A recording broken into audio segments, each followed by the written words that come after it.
আসার পরে বলতেছেন, ভাই কাঠুরিয়া আপনি নামাজ পড়ান।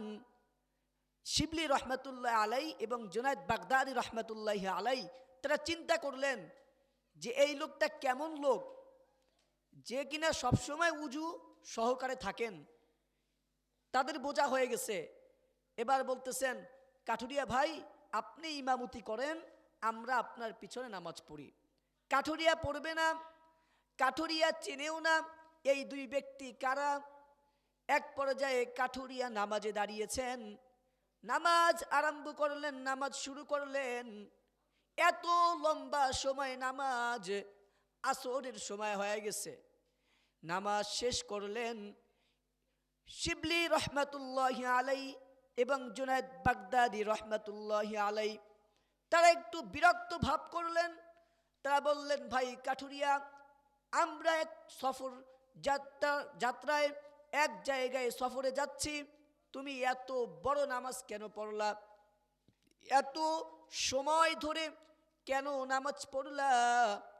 কাঠুরিয়া বলে, ভাই বেয়াদবি মাফ করবেন, আমি যখন নামাজে দাঁড়িয়েছি শুধু আজকে নয়, আমি 50 বছর ধরে এইভাবেই নামাজ পড়ি।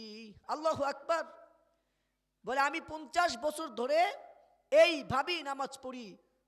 এবার শিবলি রহমতুল্লাহ আলাইকে বলতেছেন, আমি যখন আল্লাহু আকবার বলে নিয়াত বেঁধেছি, আমি যখন নামাজে দাঁড়িয়েছি, যতক্ষণ পর্যন্ত আল্লাহর পক্ষ থেকে গাইবি এলাম আসে নাই যে তোমার এই রাকাতকে, তোমার এই সূরাকে কবুল করা হয়েছে, ততক্ষণ পর্যন্ত আমি রুকুতে যাই নাই।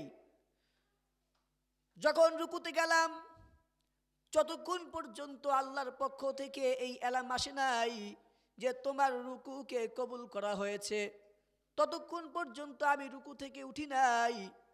যখন আমি সেজদায় গেলাম, যতক্ষণ পর্যন্ত আল্লাহর পক্ষ থেকে এই গাইবি এহলাম আসে নাই, ততক্ষণ পর্যন্ত আমি সেজদা থেকে উঠি নাই।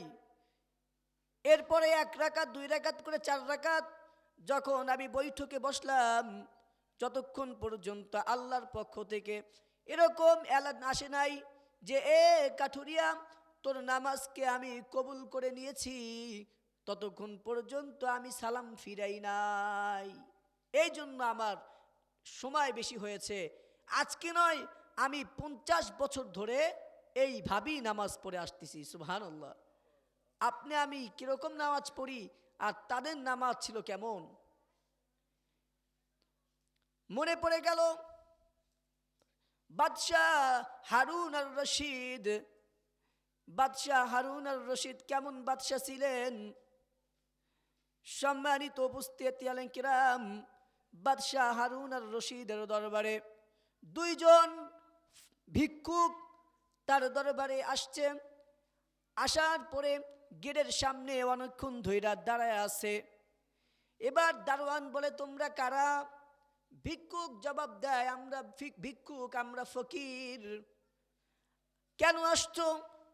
বলে, বাদশাহ হারুন আর রশিদের কাছ থেকে আমরা উপকার নিতে আসছি, আমরা বিপদের মধ্যে আছি। ওই গেটের দারোয়ান বলে, তোমরা তো তাকে পাবা না, সে তো নাই, সে তো মসজিদে গিয়েছে নামাজ পড়তে। এবার 2 জন ফকির, একজন চিন্তা করতেছে তাহলে আমি মসজিদে চলে যাই, আরেকজন চিন্তা করতেছে সময় নষ্ট করে লাভ নাই, চলে যাই, আবার পরে আসব। এক ফকির ওই মসজিদের দিকে যাচ্ছেন, মসজিদের বারান্দায় গেটের সামনে দাঁড়ায় দেখেন বাদশাহ হারুন আর রশিদ নামাজের ভিতরে দাঁড়ায় আছে। নামাজের ভিতরে দাঁড়ায় কি জানি পড়ে, সূরা তাহা পাঠ করতেছিলেন। হারুন আর রশিদ যখন নামাজ শেষ করলেন, ডান দিকে সালাম ফিরালেন, বাম দিকে সালাম ফিরালেন। নামাজ শেষ করার পরে এবার 2 হাত আল্লাহর দিকে তুলে দিলেন। উপরের দিকে 2 হাত তুলে দিয়ে তিনি দোয়া পড়তে লাগলেন, রব্বানা আতিনা ফিদ দুনিয়া হাসানাতাও ওয়া ফিল আখিরাতি হাসানাতাও ওয়াকিনা আযাবান নার। এভাবে দোয়া করতে লাগলেন, কাঁদতে লাগলেন। এবার সেই ফকির, সেই ভিক্ষুক বাহিরে দাঁড়ায় দাঁড়ায় বলে যে বাদশাহ হারুন আর রশিদ তিনিও যদি কার কাছে চান, তিনি তো বাদশাহ, তিনি যদি এরকম করে কারো কাছে চায় তাহলে আমি তার কাছে চাবো কেন? সে যার কাছে চায়, সে যার তার মালিকের কাছে চায়, আমিও তার মালিকের কাছে চাবো। এবার সেই ভিক্ষুক নামাজ পড়া শুরু করলেন, আল্লাহ তাআলার কাছে কান্নাকাটি করা শুরু করলেন। একটা পর্যায়ে সেই ভিক্ষুককে আল্লাহ তাআলা এত টাকা পয়সা, এত সম্পদ দান করেছিলেন যে সে 500, 1000, শত শত কর্মচারী, তার কর্মচারীর কাজের ব্যবস্থা করে দিয়েছিলেন। সুবহানাল্লাহ। এখান থেকে বোঝা যায় সম্মানিত উপস্থিতি যে আমরা দুনিয়ার মানুষের কাছ থেকে আশা না করে আমরা আশা করব একজনের কাছে। তিনি কে? আমরা আল্লাহ তাআলার কাছ থেকেই চেয়ে নিব। আল্লাহ তাআলাই হচ্ছে রিজিক দানকারী। সম্মানিত উপস্থিতিনে কিরাম, সম্মানিত মুসল্লিয়ানে কিরাম, এখানে যারা আসছেন আল্লাহ তাআলা সকলকে কবুল করুন। আজকের এই মাহফিল যেন সফল হতে পারে, এই জন্য আপনারা সকলেই দোয়া করবেন।